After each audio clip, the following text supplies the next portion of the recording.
my favorite quote of all time, which is probably at the front of a few of the books that I have and will probably be the one that'll be on my tombstone, is a permutation of an Orson Scott Card quote, which is, "We question all of our beliefs except for those that we truly believe, and those we never think to question." Mm. And so I would say that a lot of my entrepreneurial career, even just human journey, has been, what are the beliefs that I so inherently believe that I don't even see them? I don't even think about the should. And so when he said that to me, I was like, whoa, I have had this inherent demand of the universe that my life be meaningful. And now people would hear this and be like, they have their shoulds and they're going to say, well, it should be meaningful. And I'm like, why? According to what?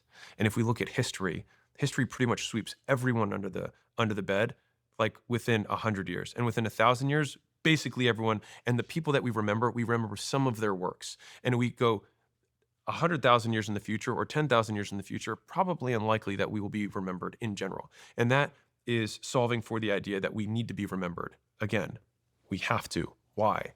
And so my solving has been for degrees of freedom and responsibility. So, what are the things that I can control? And I will do the very best of my ability to try and do the things within my control to ideally make other people's lives better and my own in the process.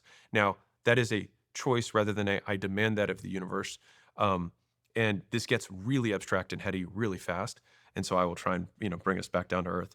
But by by by demanding that life be meaningful, by demanding that I be happy, when I understood that I was demanding these things and pursuing them, that they were outside of me, by saying I need to do this, that I created inherent space that I could never gap or I could never close.